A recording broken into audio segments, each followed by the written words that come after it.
Às vezes você acontece alguma coisa com algum irmão, você vai, irmão, me perdoa. É fácil, às vezes, você pedir perdão até. Mas às vezes aquele irmão, tá bom, pastor, te perdoou sim, te perdoou sim. Passa 10 anos que você se encontra com aquele irmão. Mas você lembra, né, pastor? Aquele dia que o senhor falou no púlpito, né? O senhor falou, o senhor me chamou de gordinho, eu me lembrei, pastor. Chamou disso, daquilo outro, você falou aquilo outro. Eu tive um primo meu, irmãos, que ele ficou por quase 10 anos magoado com o pastor Edson Queiroz. O pastor Edson Queiroz escreveu um livro sobre o perdão. E quando ele escreveu o livro sobre o perdão, meu primo leu o livro. Aí ele ficou desesperado. Ele foi falar com o pastor. Falou, pastor, eu vim falar com o senhor. O que foi, João?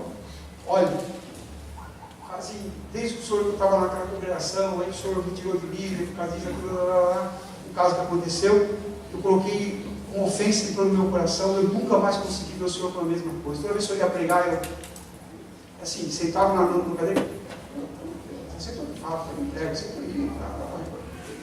sempre, faz 10 anos que eu vivo isso. Aí eu falei assim, João, por que você não me falou? Se você tivesse me dito isso aqui escrito no livro sobre essa experiência no perdão. Aí orou com ele, oraram junto, e ele se libertou 10 anos, sofrendo com aquela ofensa no coração. Deus quer te libertar nessa luta de Jesus. Amém? Deixa eu só ver para os irmãos aqui.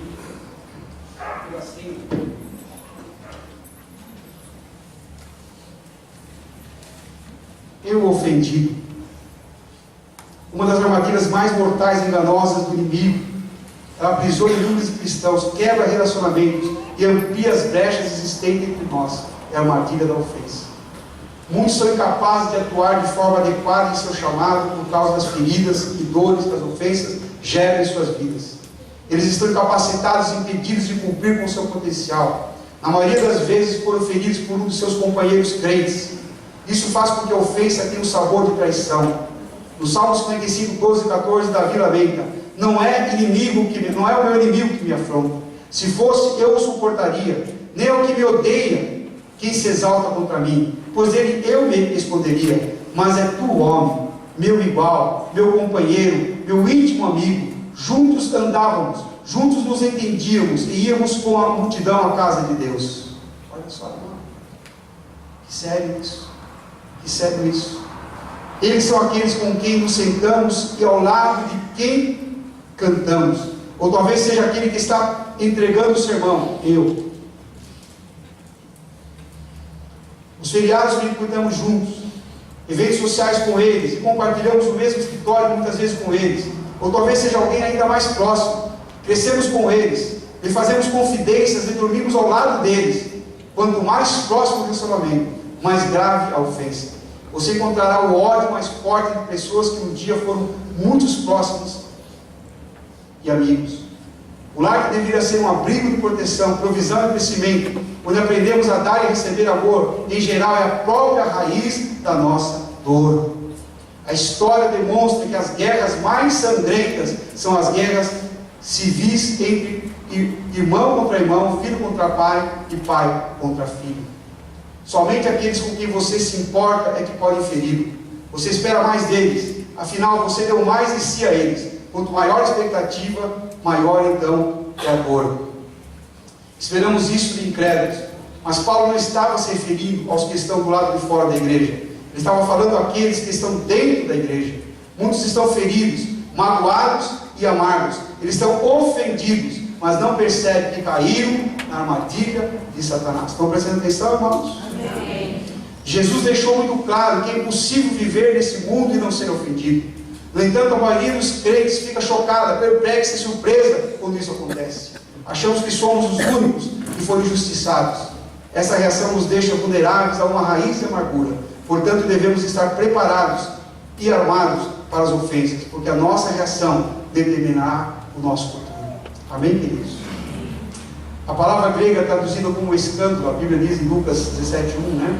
Ai daquele que veio o escândalo. É interessante que essa palavra escândalo é aquela isca que você prepara, né, para pegar um peixe, né, ou pegar um ratinho, né? Então assim, a Bíblia diz: ai daquele por qual aquele que prepara a isca para o outro morrer. É muito sério isso. porque o grau, né, de amargura que entra na vida dessas pessoas. Essa palavra geralmente é referida à parte da armadilha da qual a isca ficava presa.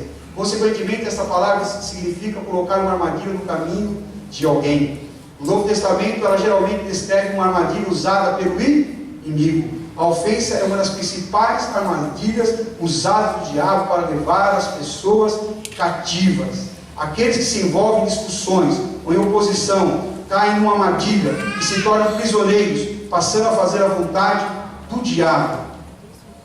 Amém, irmãos? Não vou ler mais porque é bastante coisa, mas só para os irmãos entenderem, né, o que acontece aqui nesse texto. Né? Olha só. Impediu meu caminho com blocos de pedra e fez tortuosas minhas sendas, atingiu meu coração com festas da sua aljava, tirou minha paz, esqueci do que significa prosperidade.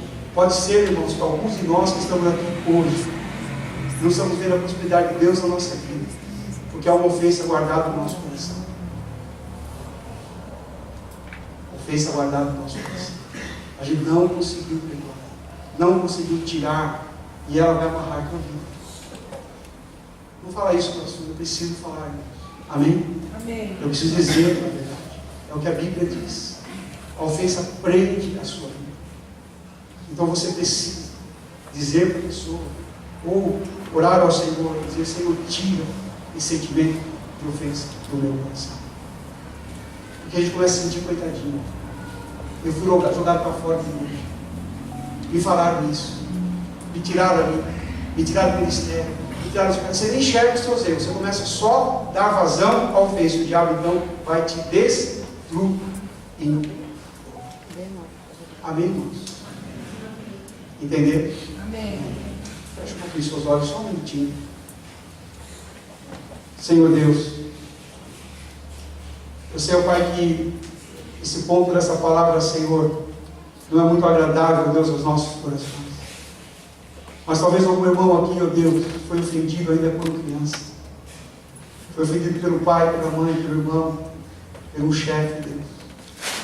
Ó Pai amado, em nome de Jesus, livra o coração dos meus irmãos. Livra do peso, livra da dificuldade, Senhor, para que eles prosperem em nome de Jesus. Amém? Amém. Um dia, irmãos, um diretor que era da empresa, ele olhou para mim e mostrou a foto de um cavalo, bem forte, robusto. E ele olhou para mim como se dissesse assim: você nunca vai ser veloz ou forte como esse cavalo. Não consigo enxergar. Para mim, eu nem teria você na minha equipe. Aquilo veio com uma...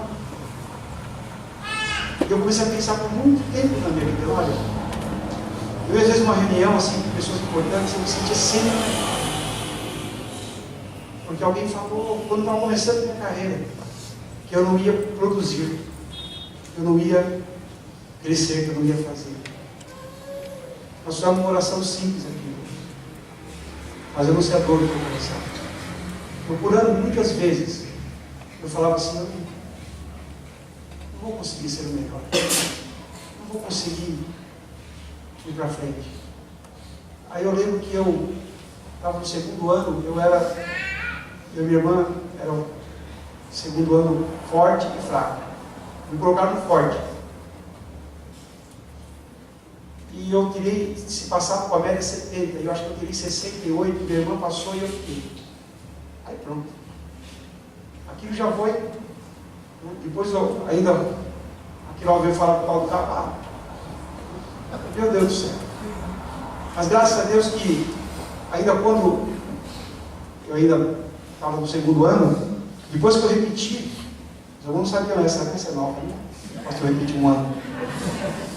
Depois que eu repeti aquele ano, eu falei assim: não, eu vou ser mais forte ainda. Eu grudei num amigo chamado Shigeo, que era um japonês, e eu falei: olha, a minha meta é ser igual, um pouquinho menos ali, com o Shigeo. E todos os meus anos, irmãos, de escola, chegando na frente, eu atrás na rabeira. Ela tinha um A mais, sei lá, não, B mais, não sei o que lá, uma divisão que tinha louca, né? Cheguei, eu tirava A, eu tirava B mais. tirava B, eu tirava C+, ou B também. E fui. Graças a Deus foi me dando graça, eu fui me libertando disso, né? E hoje não penso mais dessa forma, graças a Deus. Amém? Mas uma experiência ruim, mas talvez você tenha passado por isso por anos. Por uma inquietação, por uma palavra que alguém falou. E esse diretor, irmãos, eu estimava tanto ele. Tanto. Porque ele era inteligente. Ele era... Nossa! Quando eu entrei na sala dele, que eu pensei que ele ia falar alguma coisa boa, ele não falou aquilo ali. Aquilo... Eu queria até sair da empresa na época, mas Deus foi tão maravilhoso. Ele deixou ali, quem saiu foi ele, né? Ele teve que sair. Amém, irmãos? Entenderam? Amém. Que Deus assim possa curar os irmãos, nos curar. Não tenha medo, irmão. Você pode ser um pastor, você pode ser um líder, você pode ser um líder de célula. Todos nós, irmãos, podemos no decorrer da nossa vida sermos afetados por uma ofensa. E aquilo manchar o nosso coração, entristecer o nosso coração, e a prosperidade não vem mais. Esqueci do que significa prosperidade. Se alguém aqui nesta noite esqueceu o que significa prosperidade, em nome de Jesus, hoje você vai sair daqui curado pela graça de Deus. Você vai orar, vai dizer: Senhor, né, eu sou melhor do que o cavalo que o pastor disse, amém? Sou robusto, sou forte, sou ligeiro, porque o Senhor me salvou e me libertou. Irmãs, principalmente, muitas vezes as mulheres, o emocional é muito mais ainda fragilizado. Olhe para dentro de si.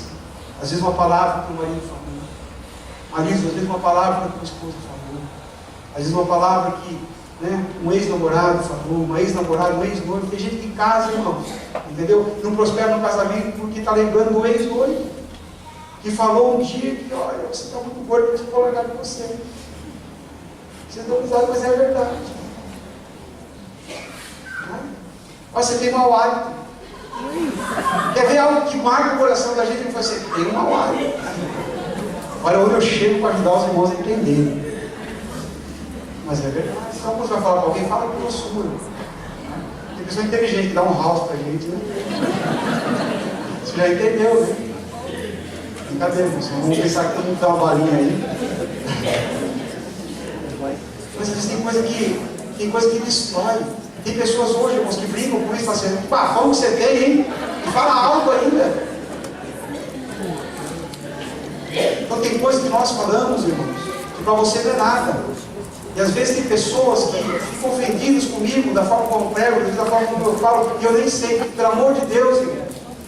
Quando, olha, a maioria dos crentes que se desviam da igreja é porque algum líder falou alguma coisa para ele. Ele não compreendeu. A ofensa entra no coração, depois ele não toca mais aqui, não toca em lugar nenhum, não prega mais aqui, não prega em lugar nenhum. Pode mudar de igreja 10 vezes, irmão.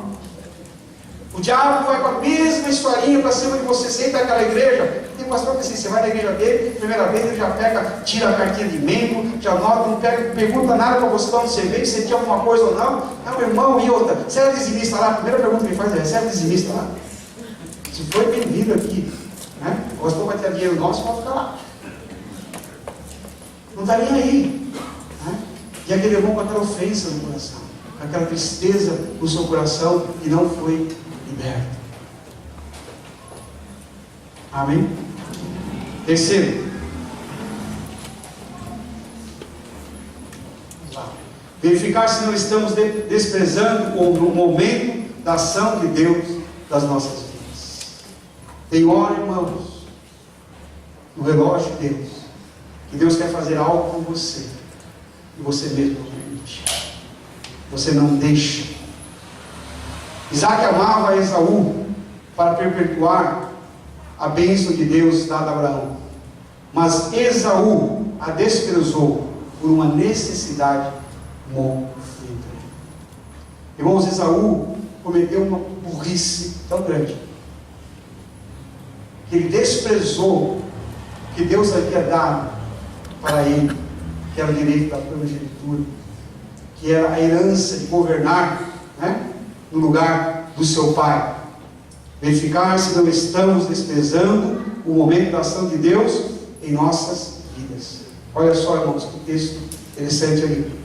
Certa vez, quando Jacó preparava o ensopado. Esaú chegou faminto, voltando do campo, e pediu-lhe: dê-me um pouco desse ensopado vermelho, eu estou faminto. Por isso também foi chamado de Edom. Respondeu-lhe Jacó: venda-me primeiro o seu direito de filho mais velho. Disse Esaú: estou quase morrendo, de que me vale esse? Olha só, irmão, eu quero que vocês gravem isso. Às vezes Deus preparou uma bênção para você, e você decide: de que me vale isso?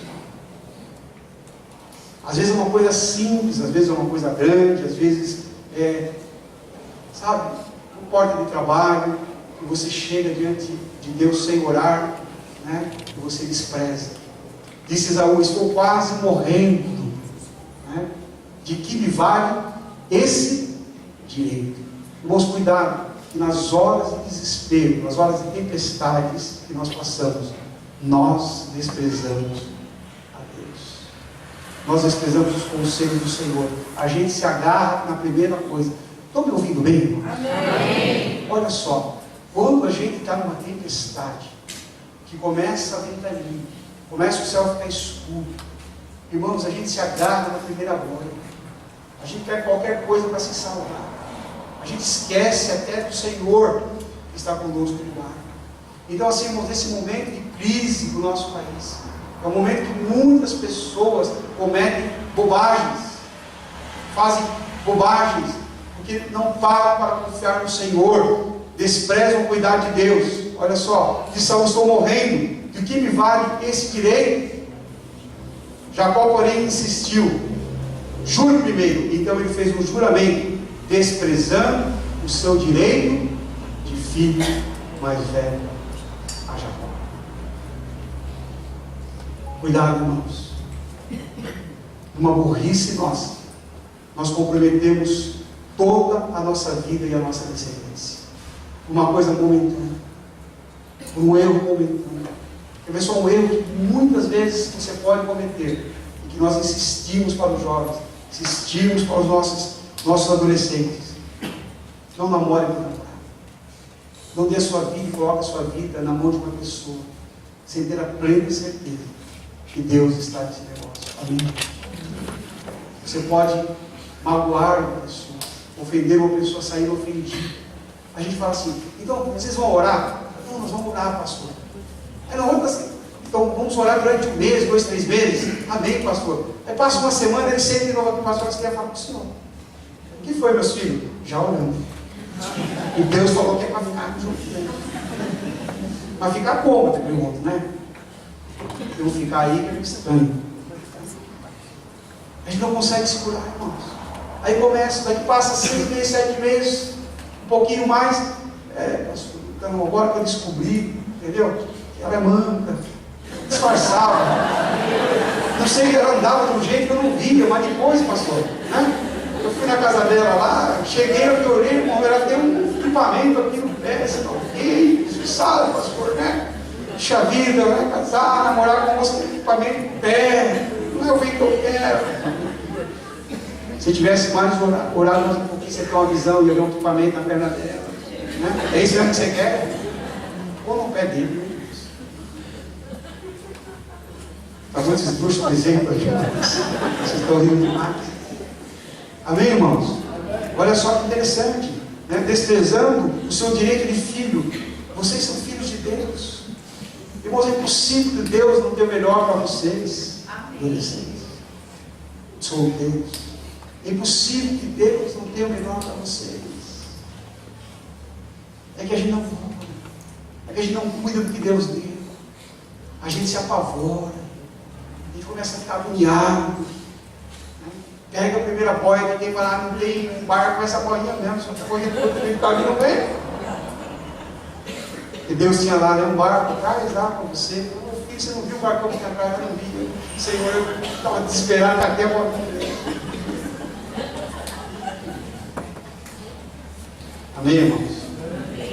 Por uma decisão errada para suprir uma necessidade física e momentânea, Esaú comprometeu sua vida pessoal e toda a sua descendência foi penalizada, gerando a tribo dos Edonitas, que até hoje não, já não vive mais, que há muitos anos viveram como nômades e em derrota Jeremias 48, 18 diz claramente aqui, será como a destruição de Gomorra, o reino dos Edomitas. Não habitará ninguém ali, nem morará nela filho de homem. Eu não sei se eu coloquei aqui, vamos ver. Daqui a pouco eu passo para os irmãos. Gênesis 27, 28, 40 diz assim: Esaú pediu ao pai: meu pai, o Senhor tem apenas uma bênção, abençoe-me também, meu pai. Então chorou Esaú em alta voz. O que nós fazemos, irmãos, depois que nós entregamos a bênção para outro? Esaú foi lá chorar aos pés do seu pai. Mas olha só o que Isaac disse. Seu pai Isaac respondeu-lhe: sua habitação será longe de terras férteis, distante do que desce do alto do céu. Você viverá por sua espada e servirá ao seu irmão. Deus te chamou para ser pastor, não despreze. Deus te chamou para ser um líder de célula, um anfitrião. Deus te chamou para ser um cuidador de alguém, não despreze. Porque às vezes, irmãos, depois a gente quer voltar. Quantas pessoas tomam decisões aqui precipitadas? Pastor, não quero mais, estou achado. Eu tinha antigamente chave com bastante irmão. Toda vez que chegava o irmão: pastor, estou achado. Eles davam a chave do portão para mim. Era sinal que ia embora. Estou achado. Aí, irmãos, passa anos sofrendo, porque não era a vontade de Deus. E se você chega para o pastor: olha, Deus tem colocado no meu coração desejo de servir aqui na Assembleia de Deus, por anos eu tenho orado, tem essa inquietação no meu coração. Então vamos orar, irmãos. Se Deus confirmar, nós vamos te abençoar. Quantos irmãos, sabe, deixam a igreja, viram as costas e nem falam nada? Não falam nada. Às vezes eu oro: Senhor, o que aconteceu com essa ovelha, com esse irmão? E às vezes você tenta até perguntar, mas não sabe, não consegue identificar. Porque muitas vezes estão o quê? Desprezando o direito que Deus havia lhe dado. Seu pai Isaac respondeu: sua habitação será longe das terras férteis, distante do orvalho que desce do alto do céu. Você viverá com sua espada e servirá ao seu irmão. Irmãos, Esaú, ele saiu e eles formaram uma tribo dos Edomitas. A palavra de Deus diz que eles tiveram um reino grande, até esplendoroso. Não deixaram nem que Judá passasse no tempo, tivesse passado pelas terras deles. Construíram uma coisa maravilhosa. Só que olha só que a Bíblia diz: olha, não adianta. Não adianta. Olha o que eu quero dizer para os irmãos. Se você não estiver no centro da vontade de Deus, você pode construir um castelo, ele vai ruir. Estão me ouvindo bem, irmãos? Amém. Se você não estiver no centro da vontade de Deus, você pode construir um castelo, mas ele vai ruir. Não tem jeito. Olha só o que a Bíblia diz: será como a destruição de Sodoma. Não habitará ninguém ali, nem morará nenhum filho de homem. Eu estava olhando sobre isso. Dá para chegar aqui, irmãos? Sabe que cidade é essa? Hein? Estava em Edom, na Jordânia. Pérez, a principal capital, né, de Edom. Aqui está em desenho, mas essa cidade ela foi construída porque toda a terra de Edom era uma terra bastante rochosa, mas ela foi construída, ela tinha ali, está vendo as águas no meio dela fluindo, dentro ali, olha, a construção da cidade, os verdes aqui em volta, uma coisa maravilhosa, irmãos. Quem olhasse a cidade de Pérez nunca ia pensar que essa cidade ia sumir do mapa. Quando nós olhamos, né, depois ela foi até ficou subterrânea, com escavações que foram encontrar essa cidade hoje. Hoje chama-se ruínas de Edom. Quando você chega lá, eu estava dando entendendo um pouco melhor do que sobrou, diz que ali é moradia de serpentes e escorpiões. Olha que a Bíblia diz: tu, Edom, não resistirá. Porque ali, irmãos, lá no passado, quando Esaú fez a escolha de entregar a bênção para Jacó, ele perdeu a bênção do Senhor. É sério isso? Amém, irmãos? Dá para vocês acordarem? Então dá uma glória a Deus. Glória a Deus. Não deixa a tua vida virar ruim. Olha só, mais um foco aqui. Essa é que eu queria mostrar para os irmãos. Olha que interessante esse mapa, irmãos. Vocês nunca vão esquecer isso. Primeiro mapa era o tamanho da região de Edom. Os anos foram passando. O tamanho da região de Edom. Os anos foram passando. O que sobrou de Edom?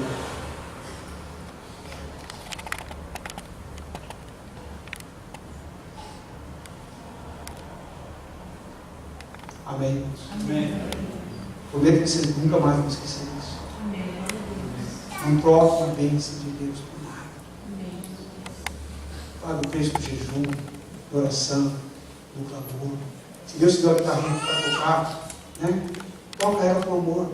Aí deu uma confusãozinha aqui, não larga a guitarra aqui, vai embora não.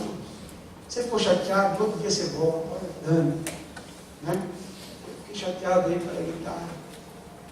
Mas se arrepende, volta de novo, não despreze. Não despreze o que Deus te deu. Não despreze uma boa amizade, não despreze pessoas que te abençoaram. Não despreze. Cuidado. Não tome decisões momentâneas. Irmãos, toda decisão na sua vida, trabalho, a escolha da esposa, a escolha da igreja que você vai ficar. Tem gente às vezes que sai para qualquer lugar perdido. Lembra aquele filme Perdido nos Espaços? É certinho, né, irmãos? Olha, tem alguma série que chegado no lugar certo? Porque eu assisti esse filme Perdido nos Espaços, que está perdido até hoje, né? E tem gente que está perdido no espaço. Você quando não para, você não vai tentar. Estou tentando ali, estou tentando aqui, estou tentando lá. Edom. Sabe? E antes, irmãos, é uma cidade virou ruína. Era grande. Opa, aí. Era grande. Promessa de Esaú era grande, irmãos. Ele recebeu a bênção do seu pai para toda a sua descendência. Olha a descendência de Edom. É isso que você quer para a sua descendência? Então aprenda essa lição. Amém? Meu pai, irmãos, andava de avião quando ninguém andava. Eu lembro que ele chegou um dia em casa com um Opala verde, naquela época dos Opala, que ninguém nunca tinha visto um Opala. Ele chegava com as pastas, aquelas passagens da Vale. Eu olhava, eu gostava de ver, irmão, aquele carnezão, que é um carnezão da passagem bonita. Eu gostava de ver aquilo ali. Ele tinha aqueles negócios de barbear assim, parecia ouro, assim, bonito. Eu ficava olhando a pasta do meu pai. Meu pai. Mas meu pai um dia conheceu o Evangelho, conheceu a palavra de Deus, mas um dia o mundo o atraiu, os jogos o atraíram. E ele escreveu uma carta para minha irmã dizendo: eu vou deixar vocês. Esse negócio da religião que vocês têm, afastaram vocês de mim. Outras palavras, como se eu tivesse perdido eles para Deus. Um homem que tinha tanta coisa, tantos bens. Quando ele subiu, nós encontramos a família, a última família que ele estava. Eu fui na casa que meu pai morava, na última casa, lá em Natal. Eu quase chorei, irmãos. Uma casinha na beira do trilho do trem. Tinha um trilho de trem na porta da casa. Aí eu entrei naquela casinha e perguntei assim: onde é que meu pai ficava? Fui entrando naqueles bequinhos, uma caminha, irmãos. Parece aquelas caminhas de sapinho assim, duras. A esposa dele falou assim: aqui coziu partiu, aqui coziu não morava. Desprezou. Uma família que amava a Deus. E ela fala assim para mim: sabe, ele tinha uma malinha aqui, e de vez em quando ele não sabia o que tinha, ele abria, pegava, parece que ele estava lendo algumas fotos e ele chorava. Muitos de nós, por desprezarmos as bênçãos de Deus, estamos nos nossos cantos chorando. Volte, irmão. Volte, irmão. Amém? Amém. Volta ao primeiro amor. Amém. Volta ao chamado que Deus te deu. Volta aquilo que Deus deu para você. Porque para cada um de nós, Deus escreveu o nosso nome no livro da vida. Se Ele escreve o nome de cada um de nós, é porque Ele tem uma bênção para cada um de nós. E se nós não prosperarmos nessa bênção, é porque nós estamos desprezando momentaneamente. Amém, querido?